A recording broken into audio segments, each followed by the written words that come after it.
Hey guys, welcome to another episode of the High Ticket Coaching and Consultant Strategy and Growth Show. Now, if you're watching this interview anywhere else but within our private Facebook community called High Ticket Client Attraction Insider Circle, then definitely come check us out. We'd definitely love to have you. That group was put together specifically for coaches, consultants, and service providers who are serious about getting up to that 6- and 7-figure level. So if that's you, definitely come check us out. So today I want to introduce you to one of the members of our community, Simon Williams. Welcome, Simon. Welcome. Thank you for letting me join your little gang. Awesome. You're welcome. So tell us, what is that you do? Okay, so I work with really anybody working in the knowledge industry. So that's coaches, subject matter experts, consultants, and I help them leverage their business really through digital assets. So really what we say is that we help amplify their message, attract new prospects, and more prospects, and then accelerate their growth. And one of the areas we're particularly focused on is building online programs. Mm-hmm. So yeah, it's something I'm particularly focused on. But my nickname, as you may or may not know, for a little while now has been called the App Man, because I've created a few hundred mobile applications in the past, usually for our customers, and that's where the nickname came from. Yeah, awesome. Also, you build apps as well too.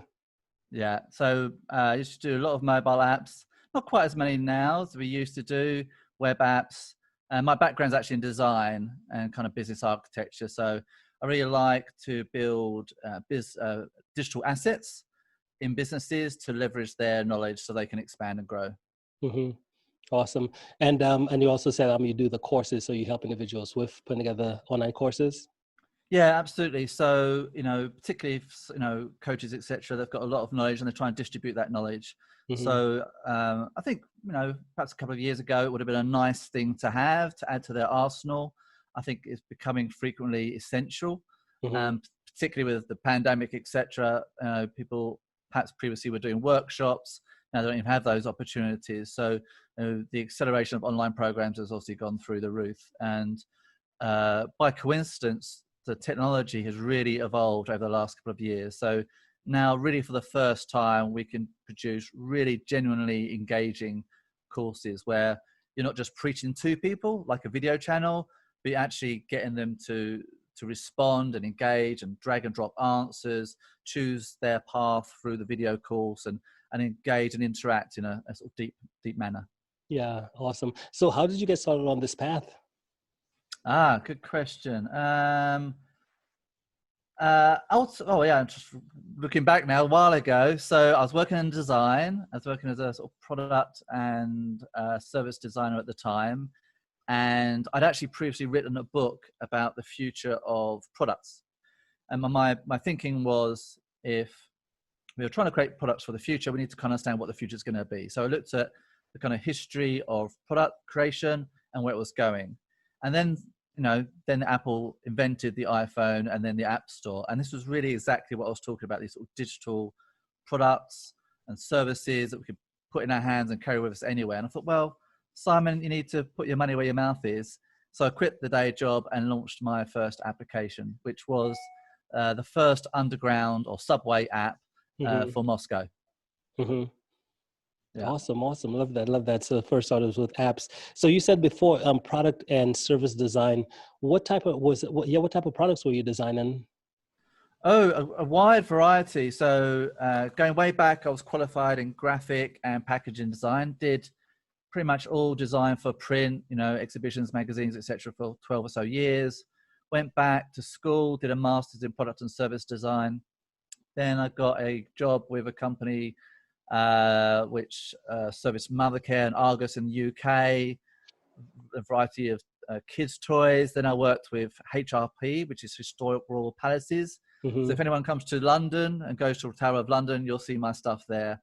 And that's to the point that I then exited.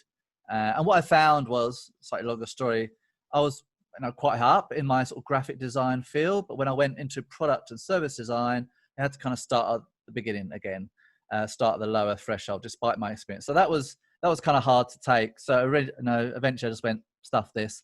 I need to go on my own, which is, hence launching the business. Yeah, awesome. So what, in terms of putting together programs, that type of stuff, what big mistakes do you see most individuals, course creators, what big mistakes do you see them making? Yeah. What mistakes are they making? Was that the question? Yeah. Okay, good question. Well, I think one of the biggest mistakes is assuming it's going to take a huge amount of work. Now, it can do, but really what I do is take content that they've already produced. That might be a book, it might be a short video course, might be an hour's worth of video content, and then we'll use that core content and build interactions and engagement around it, and grow that into a whole program. And we provide a sort of done for you service. So, if it was yourself, you haven't got to spend weeks learning a new program or a new platform. You just give us some of your raw content. We go away, produce a whole program for you, give it back to you, and then you can sell it to your customers. Mm-hmm. Interesting. So so you're saying if someone has like a hour-long video, you could turn that into a course? How does that work? Yeah, absolutely. So it depends what the subject matter is about, but we might break that down to like little chapters, and then we'll build certain interactions. So that might be some questions or feedback and other elements in there, so that the person participating isn't just watching. So one of the things I always say that is preaching isn't teaching. So, as people that are in the business of conveying information, just preaching at people, talking at people isn't enough. We want to engage. Now, that's easy to do one-to-one, but if we want to leverage our time, that previously was hard to do digitally. But so now we can actually ask questions. Where do you want to go to next? What sort of video do you want to watch? And there's this whole idea about personalized learning, which is really important, which basically says that, so if you've got two students, let's say you've got Mark and Mary, and in a normal classroom environment, you're teaching them, say, the 4 times table. If Mary knows that, she's got to waste her time being taught about something she already knows. Whereas Mark actually needs to know that. And that's the idea, is that everyone learns at the same pace. That's not true. The next lesson might be learning the alphabet. Mark knows the alphabet, but Mary doesn't. He's wasting his time, etc. So we find if people can actually choose their own path through their learning material, the gains are much greater, almost twice as much content in much less time. So, of course, people aren't then bored, they're deeply engaged, and there's just huge benefits if we can do that. Yeah. And that's so powerful as well. So right before our call here, I was actually talking to one of my clients, and that's the biggest, it's always, right, people are just really self-interested, right? Meaning that when it comes to advice, information, what we typically look for, especially with the web online, where we get to pick and choose who we learn from, what mentors we have, we more come from a frame of, how do I just get what I need? Like, so just like you said, using the examples, if someone knows the alphabet, one person knows it, the other person doesn't, it's like, kind of like the person who does is like, why am I here, right? Having those types of interactions to where it's custom tailored to feel like, okay, I'm only talking to one person, that person is just so much more effective, right? Absolutely. And there's got this idea of micro learning, which is exactly that, which is that we are more and more learning in bite-sized chunks. So yes, we might, have a question, how to use a piece of software or something. We're going to run to YouTube, type in that specific task, maybe watch a 2-3 minute long video, get the answer and move on with our day. Now, as coaches and business people, we'd love to talk to them for hours, because we know that's kind of the best way to perhaps get them as a future client. But that's not necessarily what the customer or the prospect wants. So I think this sort of micro learning is a really valuable tool, and that's something that we practice ourselves and in our own sort of marketing. We found that to be very beneficial.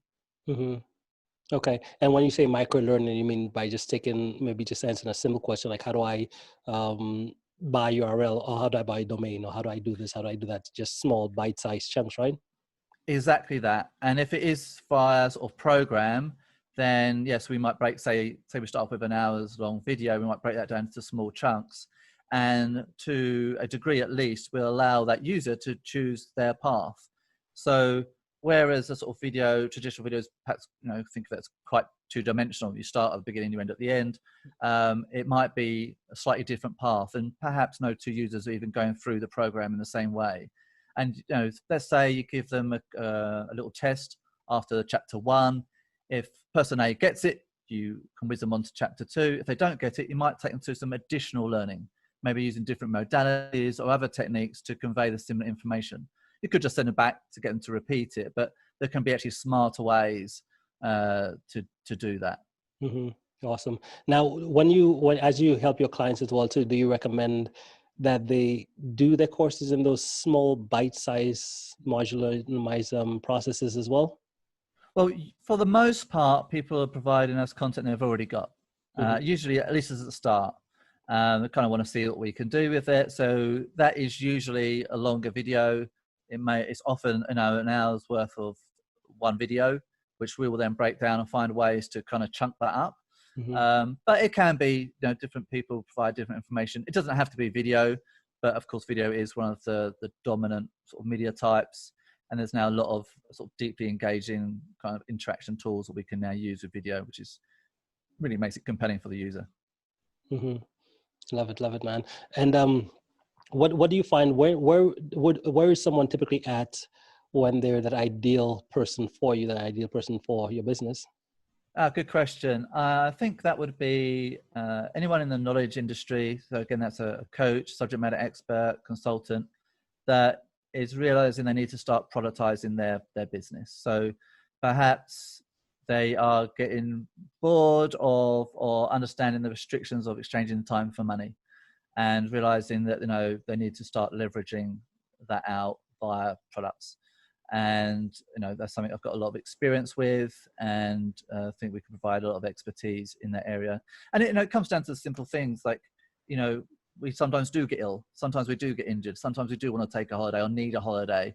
One day we might even want to retire, heaven forbid. And if we don't have products out there that can kind of work on our behalf, then every time they do those things, we're losing income. So I've got lots of products. I've created apps in the past, and those things were earning money and selling all around the world when I was asleep or on holiday. And that was a transformational for me financially, but also as a lifestyle as well, and also for sanity. So that you can actually take a break occasionally, and your bills are still going to get paid, and that's a pretty big deal. Yeah. I've been doing this since like 2013, and I've probably talked to maybe over 6,000-7,000 coaches, consultants. Wow. And I realize there's a lot of individuals who do get to a point like they've built really successful businesses, meaning that they've worked with individuals through whether it's coaching, consultant, like a one-on-one type basis, or whether maybe it was a done for you type of service. But a lot of them, at some point, something happened, some health issue, something unexpected happened. And all of a sudden, because of that, the business that they built, the success they were having just went away overnight, simply because they hadn't had packaged up their services. They hadn't figured out how to leverage videos, these different things. So it's so powerful to get to the point where you are able to package your stuff, right? Yeah, absolutely. I mean, I know a personal friend of mine who's a very significant, well-known speaker, traveling around the world. I'm sure he had a very healthy bank balance. Everything was going great until someone ran him over in a car, and he couldn't perform his job any longer. And he didn't have products. His job was to go and deliver workshops. And on top of everything else, he had pretty significant financial situation to deal with as well. And sometimes we learn these things the hard way. And I'm not suggesting that people have to stop doing face-to-face interaction, but if we have these other tools working for us, it just leverages our ability more. We can perhaps cherry pick who we work with. We tend to be able to scale out our income as well. It's just huge benefits across the board, I think. Yeah, awesome. So in terms of skills wise, right, what's one skill you'd say you've kind of mastered that's gotten you to your level of success today? Oh, that's a good question. If I'm really honest, despite kind of working with experts, I don't really believe in experts. I believe that the best experts are really good students. Mm-hmm. So I think I'm a really good student. So, technology doesn't stand still. The world doesn't stand still. For someone that wants to be at the top of their craft, I'm constantly learning and exploring and trying things, experimenting, trying to push boundaries. I mean, I'm using a lot of technology now that was really invented for large, corporate and multinational companies, and they're using it primarily to sort of train up staff and onboarding, things like that. But we're repurposing those tools for a different audience segment. So then that's our way of being a little bit innovative and doing things a little bit differently to other people. So yeah, if I had to pick one thing, I'd say I'm a really good student. Mm-hmm. Awesome. And what about knowledge wise? How do you consume knowledge? Are you into podcasts, reading? Um, yeah, seminars. How do you consume your information? That's a really good question. Actually, I'm not much of a reader for my sins. I'm much more of a doer. So I do think that the best lessons I've ever learned have come through doing. So experiential stuff. Actually, this weekend, I'm actually part of a very big experiential, for want of a better word, game. It'll probably take around 8 hours to complete this game over 3 days, working with a team against other teams. Very, very involved, very complex. Um, and I've found environments like that quite rare, but really very, very beneficial. So yeah, I'm an experienced guy, and actually deliver some experience events myself. Actually, which I do to not commercially.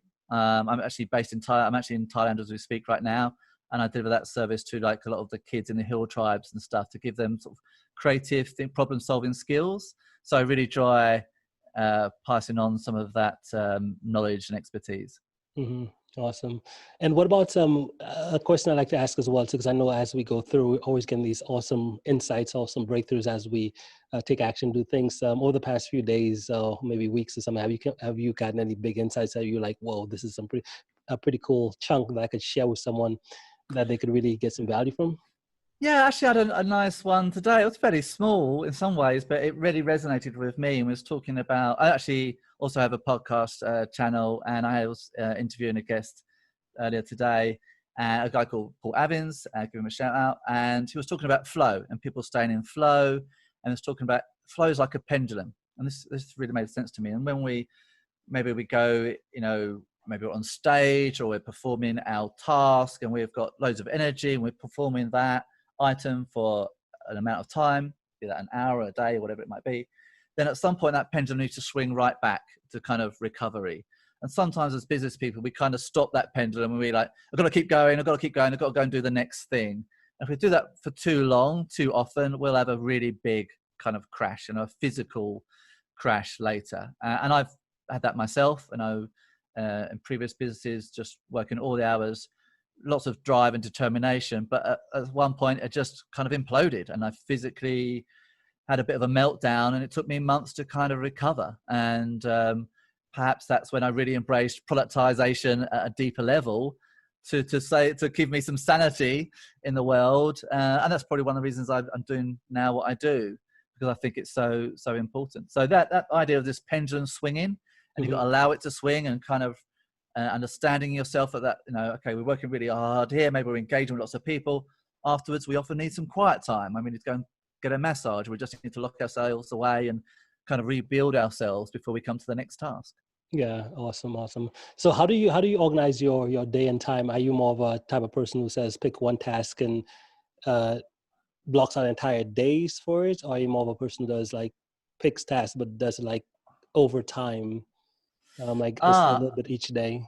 My method's a little bit messy, if I'm honest. I'm usually an early riser, so I'm a late worker. A lot of people I know really rave about getting up early. That's not me. As a creative guy, most creative people tend to work a bit later. So I give myself a break in the morning. Don't have any too many early morning meetings. I wake up when I want to wake up, but I still work a hard day. Don't get me wrong. In terms of, I'm pretty focused. So I do like to block out some time to do things to a degree, but probably not the whole day. I might do like 3/4 of the day. Okay, the predominant thing I'm working on today is X, and I get my head down and get stuck in and graft on that item. But there's always a little bit of kind of maintenance. I need to check in with my team. Whatever it might be. There's some sort of maintenance that I need to do on a sort of daily basis. I have a daily Scrum call, which I do just to check in with people, make sure we're on track. And that works quite well for me. Mm-hmm. Awesome. Love it, Simon. Well, hey, man, thank you so much for making the time to be here today. If someone wanted to get in touch with you, what's the best way for them to connect? Yeah, if they're interested in sort of digital products or particularly the programs, they can just come over to expert-velocity.com, expert-velocity.com. And you can see some information about us there, and including a link to a program. They can see a little sample of the program as well. Mm-hmm. Awesome. And guys, if you're watching this on the replay or on the live, I'll definitely have the links Simon just mentioned here, so you could click right on and get connected right to him. Awesome, Simon. Well, hey, thanks again for being here. Do you have any final thoughts before we end? No, just really encourage people, wherever you are in your business. I do think about productization is really important. You can, reach more people in a better way. And then when you do face-to-face stuff, you can go even deeper at a much deeper level. And I think that's really beneficial. So there's a little bit of a kind of landscape. You need a collection of products for prospects, which are kind of marketing tools.